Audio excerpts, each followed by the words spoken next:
Today, I'm going to teach you about project management. It's really created a lot of good things in my life and allowed me to do a lot of the activities and see the change I see that I want to see in my community. And I am a certified project management professional. Got certified last year. Like Tricia said, I am a project manager for work. I do innovation and sustainability there. And I'm excited to share what I know with all you. There will be some time during the presentation where I'm gonna ask for like sharing. So that will come up. And most of the questions I'd like to have you ask at the end. If there's any like pressing ones around the exercises we're gonna do, you can ask in real time, but otherwise just notate them and I'll answer them at the end. And the presentation should be about like 40 minutes with exercises and working on things during that 40 minutes. And then we'll have time for the Q&A and conversations at the end. So the agenda, I'm gonna give you a general introduction, explain the official project management processes, and then we're going to get into doing some actual work and exercises, which will be making the case, working with stakeholders, risks, requirements prioritization, work breakdowns, which are like the activities that you actually do in a project, the tasks that you have, and then closing projects. I also forgot to do this. So I'm in Chicago in Edgewater, as Tricia mentioned, and I just want to acknowledge that I'm on the traditional homelands of the Council of Three Fires, which is the Potawatomi, Odawa, and Ojibwe tribes. Just want to call that in and recognize that. And then as we go through the different exercises, I will ask people to come forward and share during the presentation. If there are voices from any of you that are working on any type of justice, whether that be like environmental or racial, police, really want you all to step forward and bring your voices into the conversation. One, because I'm super excited to hear what people are working on, and that will just be a really powerful conversation to have if we can bring those voices in. So when you're thinking about sharing, just keep that in mind, please. So projects. So my journey as a project manager started with doing small projects at my office. I was doing a customer service role, and we were having a lot of issues on the events that my company was having. And I was like, okay, I want to do something. I want to make some changes. This is annoying. Can we improve this? And that was kind of how I first started, with saying, okay, I just need to get a team of people together just to make these operational process type improvements to make my job and the jobs of my employees easier. From that, I did the Chicago Conservation Corps training, which is a sustainability leadership training for people across Chicago. And that does a lot of community project work and how do you actually connect with communities, make sure you're serving the community and getting resources from the community to achieve what you want to achieve. I run some community gardens, so I've done a lot of like on the ground project management when it comes to volunteers and plantings and maintenance and new projects like getting a compost bin installed as an example. And all of this led me just to realizing like I have a knack for projects. Like I'm good at executing, I'm very organized, I'm very good at collaborating, bringing people together and integrating things. And that has led me to last year getting my project management professional certificate, which is through the Project Management Institute, which is a certifying body. So the project management process, like officially and being a PMP, is a lot. And there's going to be a lot I'm getting into today that might not seem relevant for the type of projects that you're working on. And that's completely fine. I don't have my book with me if I was doing it in person, but I literally have like a 500-page book that's about everything that you can do as a project manager. And like, we're not going to get into all of that because most of that is not going to make sense for what you're doing on your projects. And really, you want to do what's relevant and makes sense. If there's even a specific exercise we get into today that you're like, that doesn't make sense for what I'm thinking of, don't worry about it and just focus on the ones that do make sense, because we can't get caught up and held up by those points. We're going to get through as much as we can, and you're going to be in a good place to get what you want accomplished. So the 3 points I have up here: plan, integrate, and document. Those are like the key tenets and responsibilities of any project manager, and something you're thinking about throughout any work you're doing on the job or in your community. You're planning, so you're constantly thinking ahead. You're integrating, you're constantly pulling in different collaborations. You're thinking about, oh, that one person, I haven't spoke with them in a while. I wonder what's up with them. Or, oh, there's one manager that wasn't in this conversation that they need to be aware of this. So you're constantly trying to integrate and pull all those disparate pieces together. And then you're documenting. So literally just writing things down is a huge part of being a project manager and managing projects. So what a project actually is: a group of tasks performed in a defined period of time in order to meet a specific set of objectives, or any series of activities that have a specific set of objectives, certain specifications, defined start and end time. And that's really like the key here, is that there is an end time. It's not ongoing operations. It's not something that you're going to be doing day in and day out for your job. It's a specific thing that ends. So some examples of the project that the Project Management Institute will tell you was like building the Taj Mahal, doing a NASA launch, like very gigantic things. But we're really going to be thinking about like the type of projects that we're working on in our day-to-day lives. Maybe we're doing an event. Maybe we're building something on our apartment, or on our home. Maybe we're doing something with a sales for something. Maybe we're making a process improvement. Maybe we're doing a product launch. It really can be anything that has specific designated activities and tasks over a period of time that ends. So you can think about things at your home, for events, for weddings, for parties, for work, things around your neighborhood or in your garden. So I get into those details because part of this is that we want to help walk you through a project that you have on your mind. So I put that in the prep prompts to like come with something, but if you didn't get a chance to, I just want you to like actually write down what your project idea is, knowing that this is now the definition of the project. So I'm just going to give you like 30 seconds, a minute to write down what that is.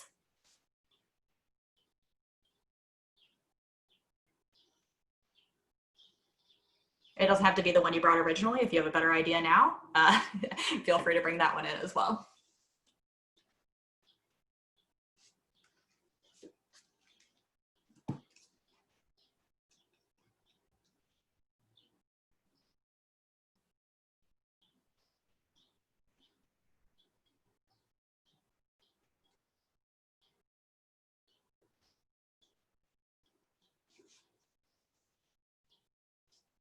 Okay, so hopefully by now everybody has a project, and we're gonna share a little bit later. So if you happen to share, keep that in mind. So next up, so these charts are pulled directly from the Project Management Institute academic materials.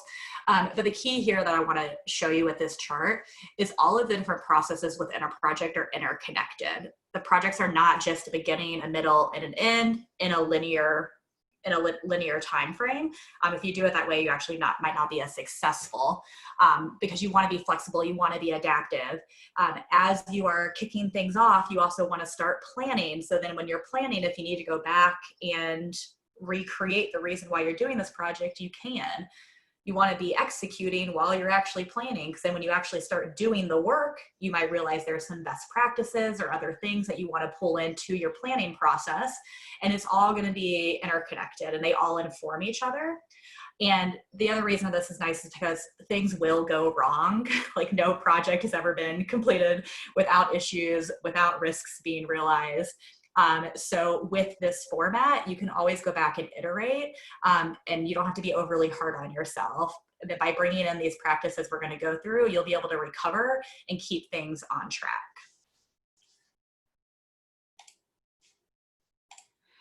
So out of all of the 500-page book of project management processes, these are the 6 components that we're going to get into in detail next.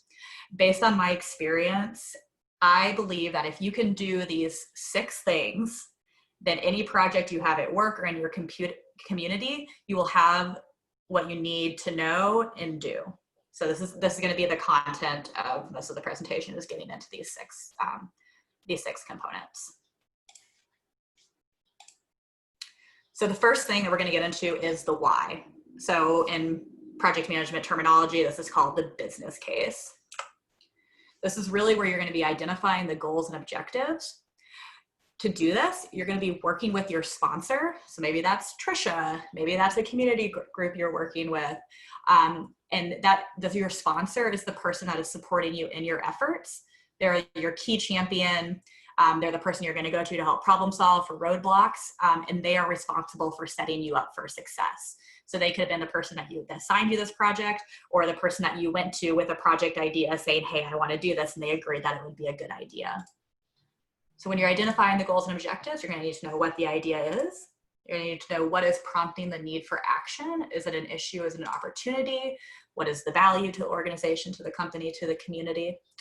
Who needs to be involved? So your key stakeholders. What does success look like, feel like, behave like, smell like? And then can I determine a way to measure that? And then what do I need to complete this that I don't have? So thinking ahead in the future, what tools, what people, what money, what things do I need that I don't have? And then what are some high level known risks to document those down and get into that when we get into the risks. So from a business standpoint, when you define all these things out, this document describes the necessary information to determine whether the expected outcomes justify the required investments. That's a little like corporate lingo, so don't be too thrown off at that. It's confusing. And the reasons why we want to do projects could be a lot of reasons. It could be an organizational need, it could be a customer request, it could be a legal requirement, it could be an ecological impact or a social need. And we want to make sure those are defined and agreed upon by who's financing or supporting the project. So an example for this is for my community garden that I run, we want to expand the garden. So we currently have a designated number of garden beds, and we have a huge wait list. So our idea was that we want to get people off the wait list and we want to build more garden beds. And that was the reason that we created this expansion project that I'm working on currently. So the need for action was that we have a long wait list, there's space, there's an opportunity for us to build out and do more. It's incredibly valuable to the organization because we'll get more rental money for our operating costs from renting beds. When we were looking at who needs to be involved, we have garden leadership, we have our local alder person, we have local businesses, we have volunteers, and we have restaurants and other communities that we get funds from for fundraising. What does success look like, feel like? For us, this was that we are helping give more people in the neighborhood a sustainable local food source. And really like what this feels like, it smells like the tomatoes and the basil in the garden. It feels like the joy you get when you see smiling faces at the garden. So when we're looking back, that's something we can reach towards and like measure, hey, are people actually growing things? Are people showing up? Are people satisfied with what's going on? We can look back and assess that. So now we're going to get into one of the exercises. So part of this is that I'm going to send you all a follow-up email where you have access to all of these templates that I'm sharing with you. So you can use them for whatever you need them for. So I put the template in the chat because I'm going to give you probably like 3 minutes just to start documenting some of this stuff. So if you want to write it on a pen and paper, that's fine. If you want to open up the template on your computer and copy it and start writing it on your own on your computer, you can do that as well. And again, through all the documents I give, I'll send a follow-up email so you have the actual templates for the future. And if there is any chats or if there's any questions, if you want to raise your hand just about this activity, or you can put it in the chat. But I'm going to time it. I'm going to give you all 3 minutes to get started on that.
I'm going to click back to the other page just so you can see the other questions as well.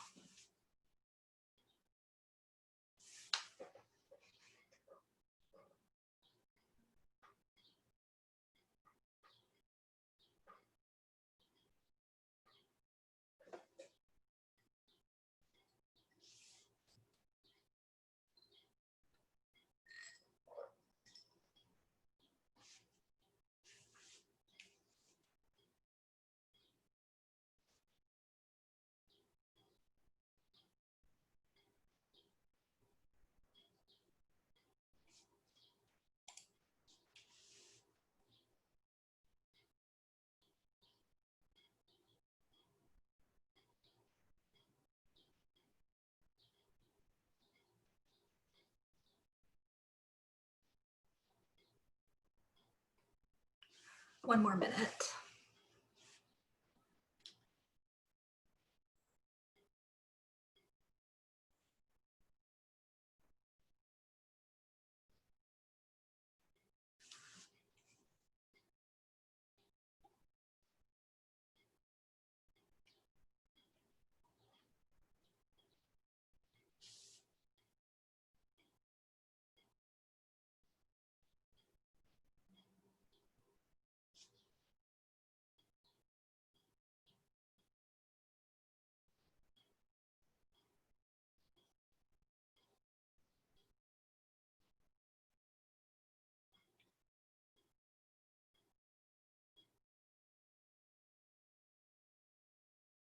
Okay, just a few more seconds, and I would love somebody to share what their idea is, and maybe just one of the questions that you answered. If we could have any volunteers, if you want to raise your hand, that would be amazing.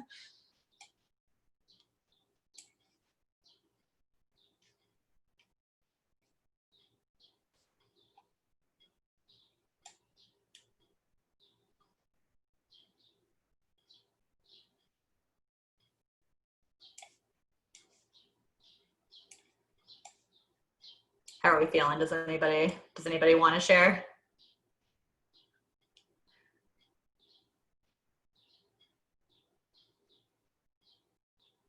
Mia, can I call on you?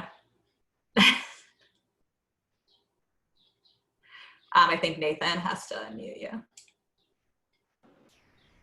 Yes, hello. Sorry, I was trying to full screen my screen. Do you want me to just go through it or a particular? Just shortly, like what's your project idea? And maybe you can just tell us why you're working on it. Okay, so the project that I brought is something that I'm the intern for the Edgewater Environmental Sustainability Project, and we're currently working on composting initiatives in the Edgewater high-rise buildings. So that project is still in its like very first step, so I brought that to kind of improve it for myself and for the next intern and for EESP. So I said for the project idea, it's just to implement waste initiatives in high-rise buildings, such as building-wide composting and sustainability campaigns / green teams. And then I posed both an issue and an opportunity for the need for action, the issue being the changing climate, the food waste problem, et cetera, all environmental issues. And then the opportunity is innovation and sustainability for the buildings, and also a potential attractive amenity for new and potential residents in these high rises. Nice, thank you. Okay, so now that we've done the business case, we've worked with our sponsor, we know why we're doing, and now you're gonna need help on doing that. So to pull in help and know who can help, we're gonna do a stakeholder analysis and influence strategy.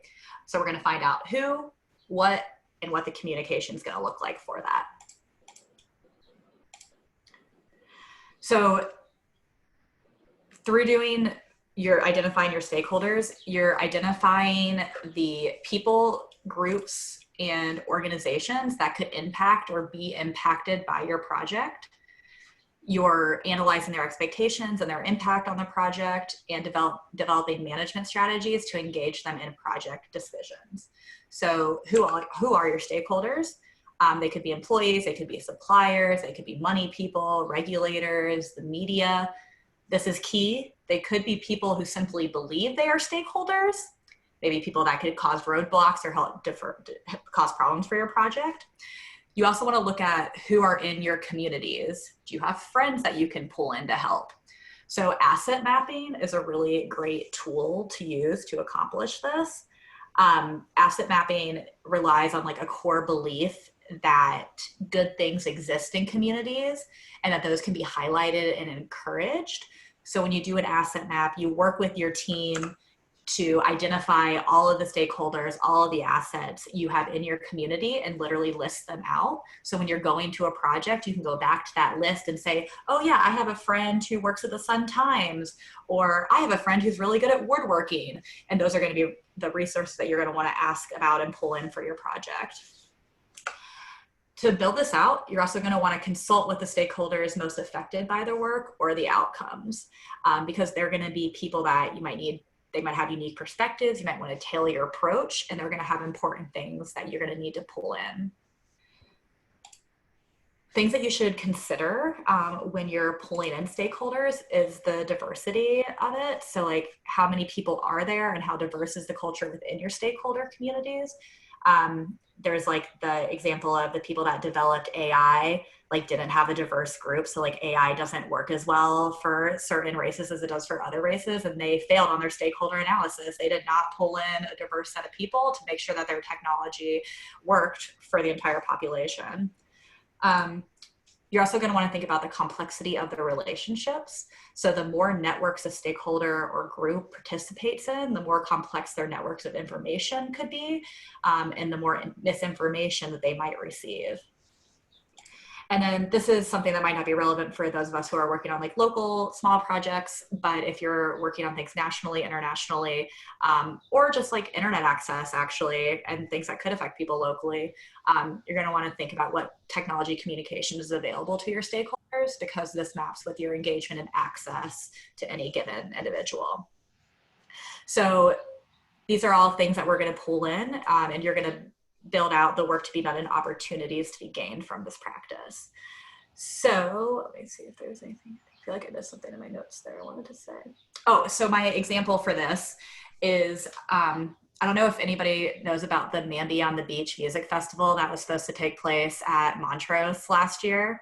So the park district and this concert organizer decided that they were going to have a festival at Montrose Beach.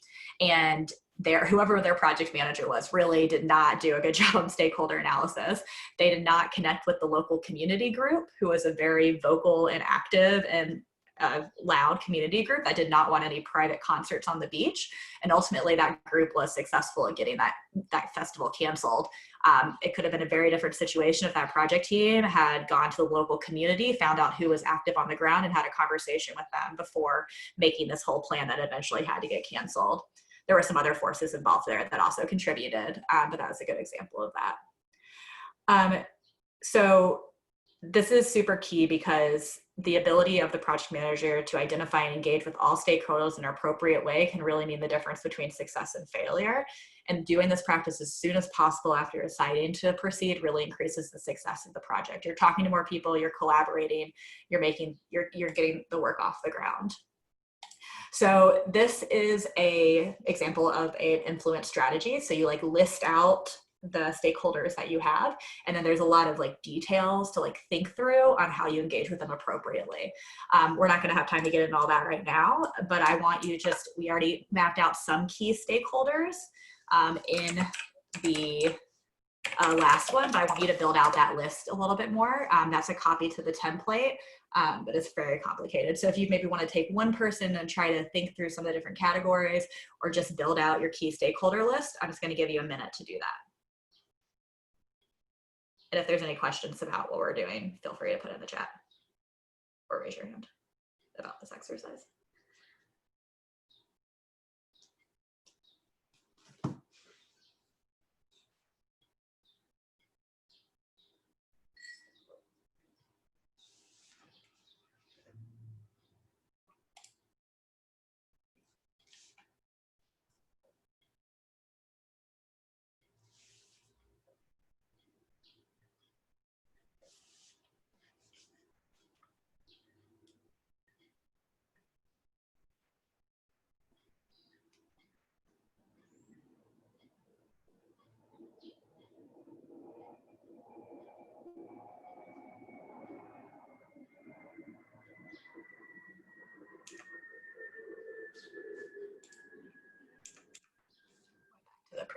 screen too, in case that was helpful.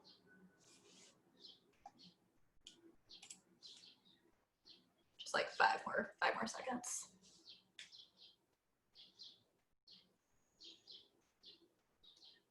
Okay. So hopefully that was helpful in getting to know who. But actually, before I go ahead, did anybody think of anything that maybe somebody they didn't think of previously that was like kind of like a light bulb? They were like, oh, wow, that person actually is going to affect things, and I didn't think about them before.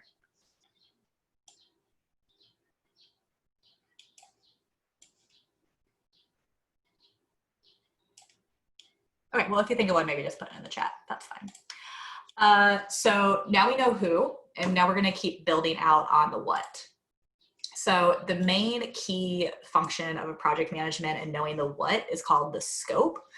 And the scope is literally just what is included and what is not included.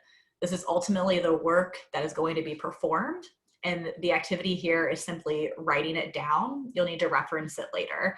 I don't have a template or anything like this or an exercise specifically, but what's really important here, especially in like a corporate or like funding role, is that you don't want to keep like piling on things that are going to defer from the goals of the project or that your sponsor didn't initially decide upon. So as an example, I was working on a lot sale for my company rents audiovisual equipment, and we were trying to get rid of some old equipment. So we were having a lot sale to sell some of this. So it was really important for me to know what's included in the scope. iPads and laptops are included in the scope. What is not included in the scope is microphones. So then as I'm going through all of my project activities, I have clarity on what I'm pulling in and what I'm leaving off. And then if anybody comes back to me a month later and says, hey, why didn't you sell all those microphones? I can go back and say, oh no, we talked about it, it's documented, the microphones were not part of the scope for the lot sale. That will definitely happen. People will definitely come back and ask why you didn't do things. So this is a really cool thing. It just really helpful just listing out what's included and what is not included. So the next is risks. So risks are one of the super key and can be as complicated or as simple as you want type of activities in project management. They're super important because you're working with your team in advance to figure out, okay, what could go wrong that's going to take away from the goals I want to accomplish. And then you can plan to try to do activities and work to try to avoid or mitigate those risks from happening. And I'll give an example of that too. So this is a worksheet one. So I have a worksheet to share. It's also a more complicated one. So the exercise here will just be trying to identify some of those key risks and think them through a little bit. So we're thinking about what the key risks are. So some common ones are time, resources, or location. I have to do this in a week and I feel like I need a month to do this. Resources, I need money and I don't have any money or any funding. Or a location, maybe you're having an event outside and rain might be a problem. That would be a risk. And then you want to think about what the impact is if the risk occurs, because that will determine how much work you want to put in to try to prevent that from happening. Maybe if it rains outside, you're all in bathing suits, so it's actually not that big of a deal, and you can adjust appropriately from there. And that's like where you're planning your, do I need to do anything about this to achieve my project goals? And you can say yes, and then you have an activity or idea, or you're talking to people to figure out what you need to do to prevent that from happening. Or you can say no, say, I don't care if it rains, and we're just gonna accept if that happens, and we're gonna document it, and we're gonna move on. And that's completely fine too. It's just very helpful for that to be agreed upon and documented, going back to those three, like integrate, plan, document tenets. So this is an example of what a risk register looks like. I'm putting the templates in the chat. So we're going through the description, who's the owner, maybe who brought it to the table, or who's responsible for dealing with it if it actually happens. And then you can assess based on impact level, likelihood of occurrence. And then you can say, do I want to mitigate, avoid, or accept? I'm not going to explain transfer, but mitigate means I want to make this less worse than it could be.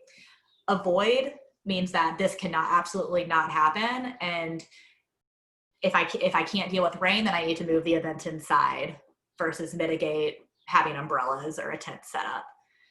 And then accept, it's fine if it rains, we're going to have a party in the rain. And those are the 3 statuses. And then based on that status, you get to decide what you want to do. And then you can like monitor that over time. It gets more complicated, but you can track if that's completed. When you closed it, that gets more complicated. The most important part is saying, what are the top risks? Do I want to do anything about it? And what am I going to do about it? So that's my time. Okay, so I'm just going to give you 2 minutes to think through that. Again, if you can take your 1 key risk and think through the different columns for that, or you could just start listing out all the risks that you can think about. So I'm going to give you a minute for that.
That is a minute.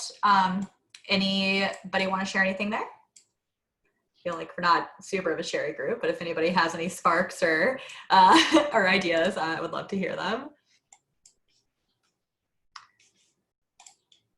Okay, so at this point, when you're going through this with your team or with your sponsor, you probably are going to have too much to do because you have everything from your business case, you have everything all your stakeholders have thrown at you, you have everything that's in your scope, and you have all this new stuff that you want to do to mitigate or avoid your risks. So you're going to have a very long list of things, and you're going to need to know what you need to do next. And how you do that is through requirements prioritization matrix. So this is pulling in the why, the what, the when, and the who.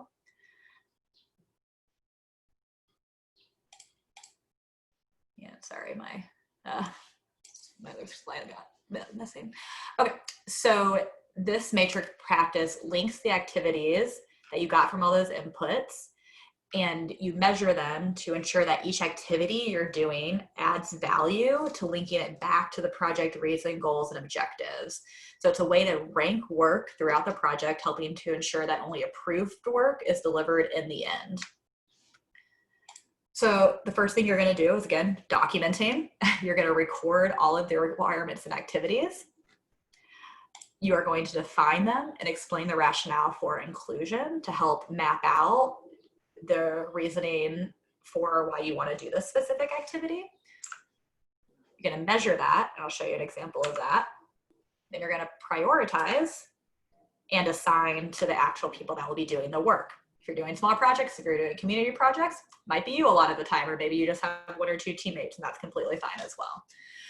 So what this looks like, as an example, is this is a project prioritization sheet that I did for my office when we were doing a plastic reduction initiative.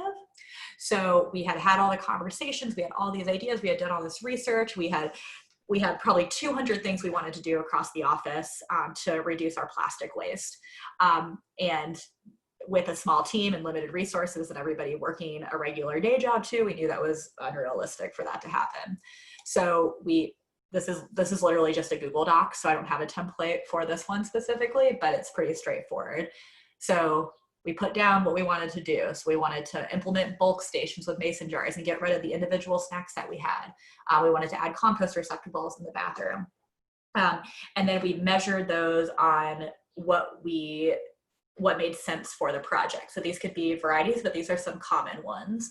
So is the cost high, medium, and low? What's the effort or time or resource need on this? And what's the impact? And then when we're going through and making decisions, we prioritized the ones that were low cost because we're basically had no budget, and the stuff that was low resource and time, but had the highest impact. So that way we were working on things that were going to help us meet our goals the most within the confines of the project itself. We actually did that as like a first activity. It was just like 7 of us sat down in a room and went through and determined as a team what those medium, high, low rankings were. And then we had a second meeting where we came together and determined who was going to be the authority on it, who was going to be responsible for it having to be completed.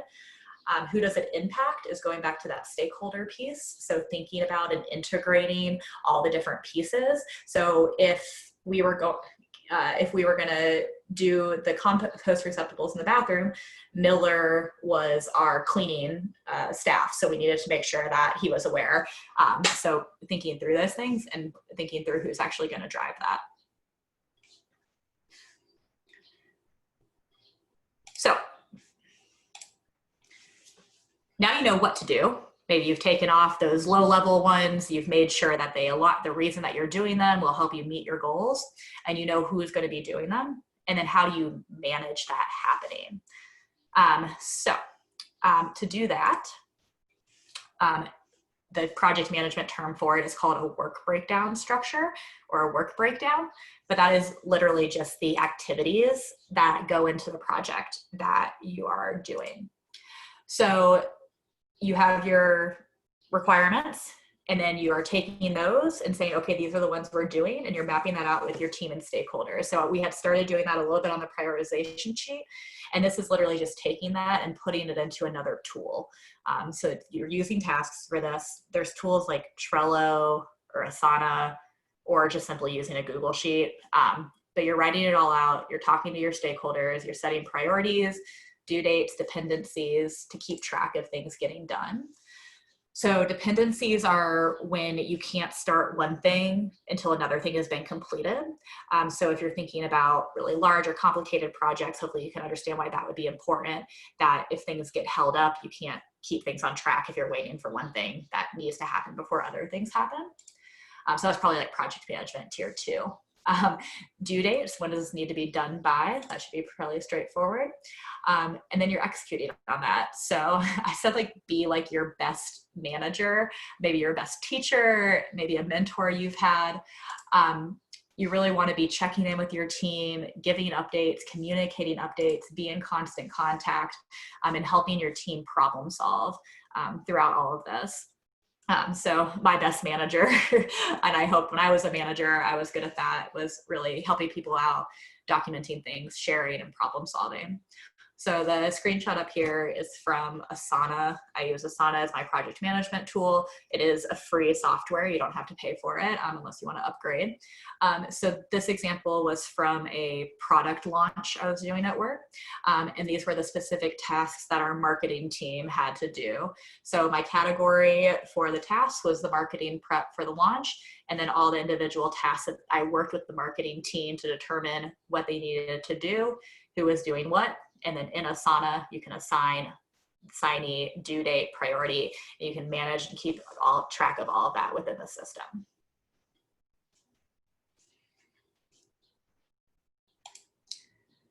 So fast forward a month, a year, 5 years, however long it took you to complete your project.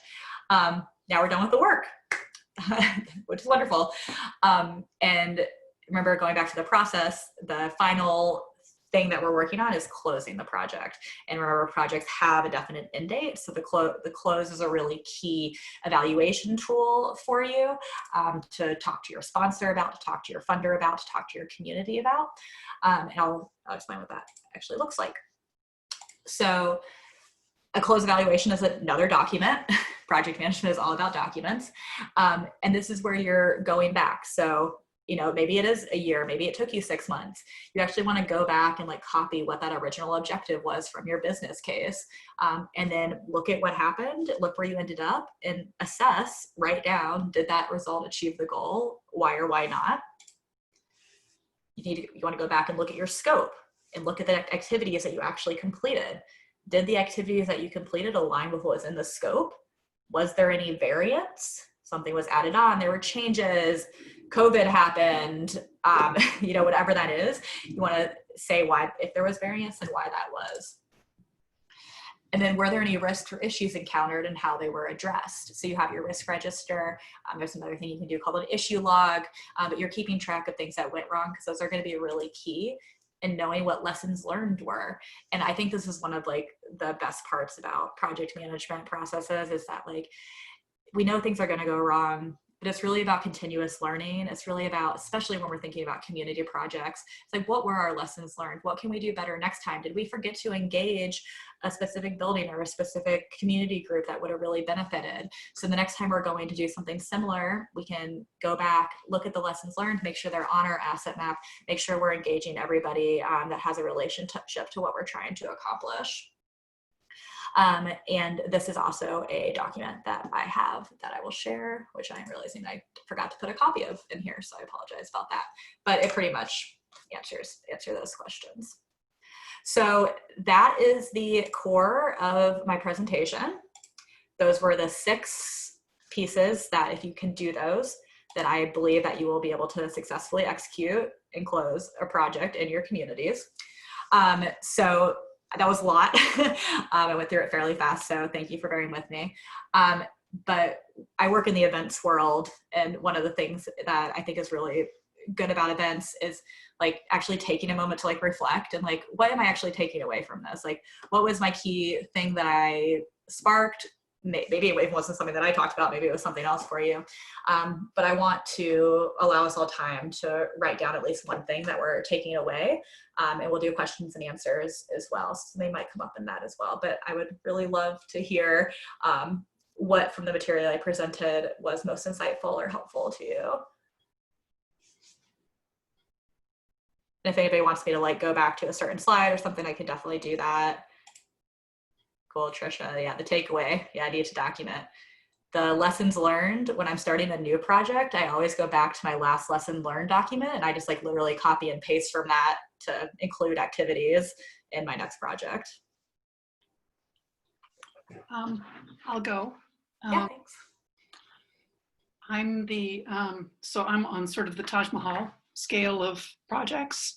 I'm the founder and co-chair of One Roof Chicago.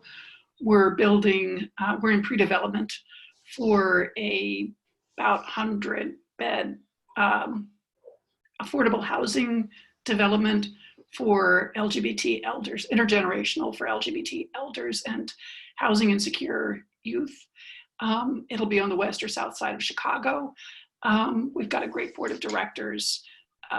It's an incredibly daunting project. It's probably going to be about $50 million when all is said and done that has to be raised. So the thing that I'm taking away today is I'm not a housing development professional, but it's a passion project, and it's a passion project for everybody on the board of directors.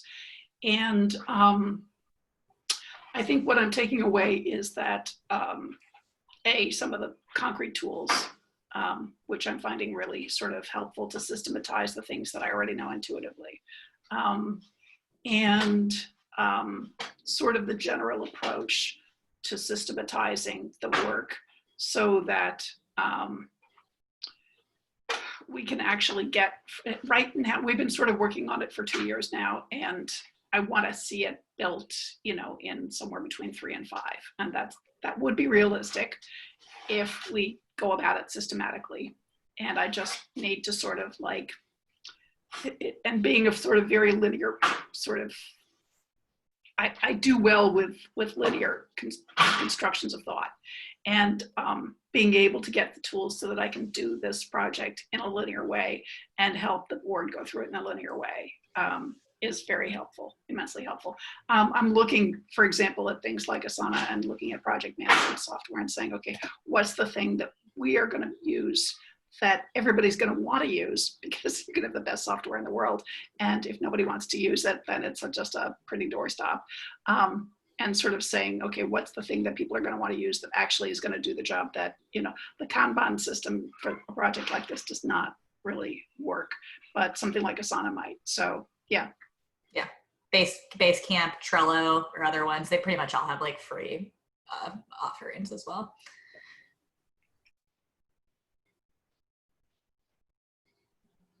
Nathan, yeah, closing, making that a vital part of the process to learn going forward. That was something I didn't do when I first started doing projects. And I've even sat down with my sponsor at the end and been like, okay, I'm closing the project. Here's everything we did. And they were like, wait, you actually need to do this other piece too. And had to go back and do that. But it made the project more successful in the end. Leah, you got anything?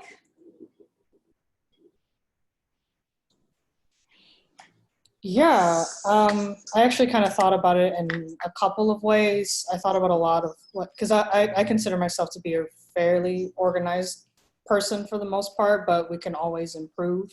And I like the templates that you said, because I feel like, okay, I can work with that and I can utilize that for the projects that I'm working on as an intern here with 6018.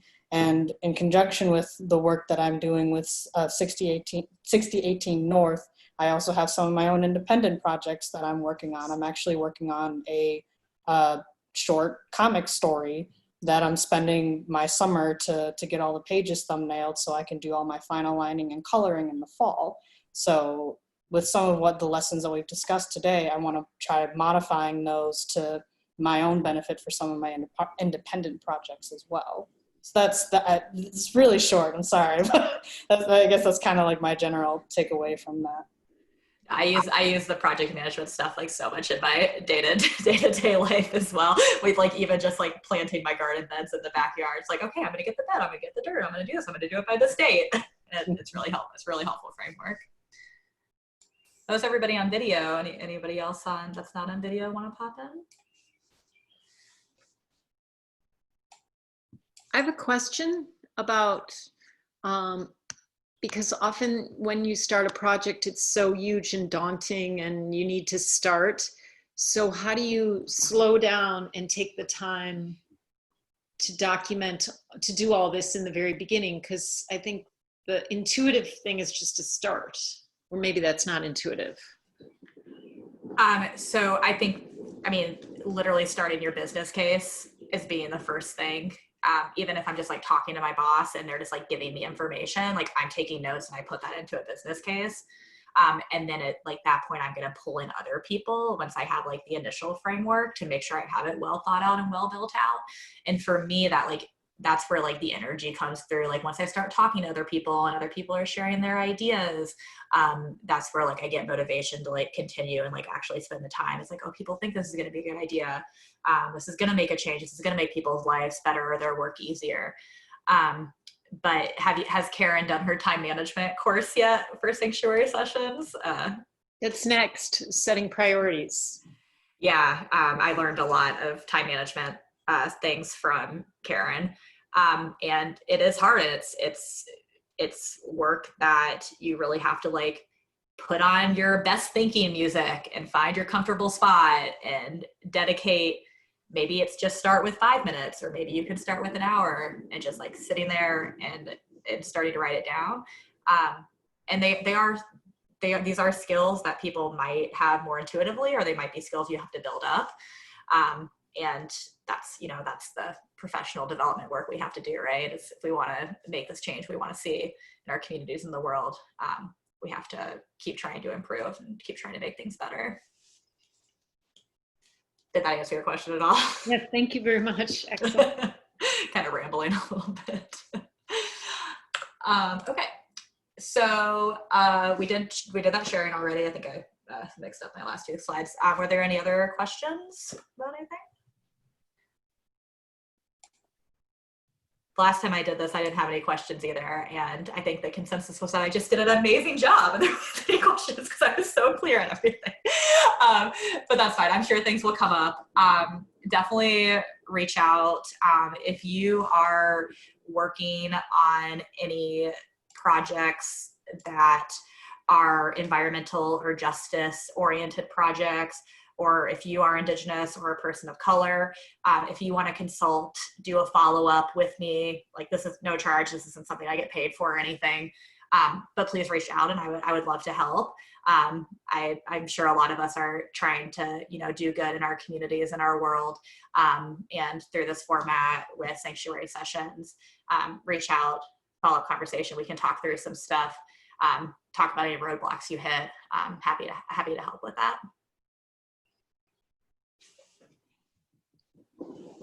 Thanks so much, Renee. Welcome. So as Renee alluded to, we do have next week time management workshop with Karen Taggarts, who does coaching, leadership coaching, and helps. I think it's almost like your first slide, Renee, like the why are you doing what you're doing? And figuring that out before even trying to do it. Yeah. That's, if you know why, you can get started. But if you're being more strategic, or maybe there isn't an easy answer for what you're trying to accomplish. Yeah, Karen's really great at coaching through difficult situations and problems and questions. Did someone just say they have a question?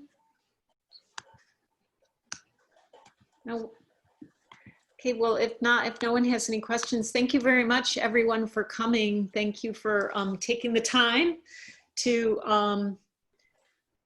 manage, to think about what, what the change is that's needed in our world and how we can be a part of that and move it forward. And thank you so much, Renee, for going through all the steps and the tools and giving us the bow and arrows and the tools we need to really strike the mark and be effective in how to bring these small scale to really like the Taj Mahal that's being built by Pamela on the either south or west side. And yeah, let us know how we can maybe help you in that endeavor.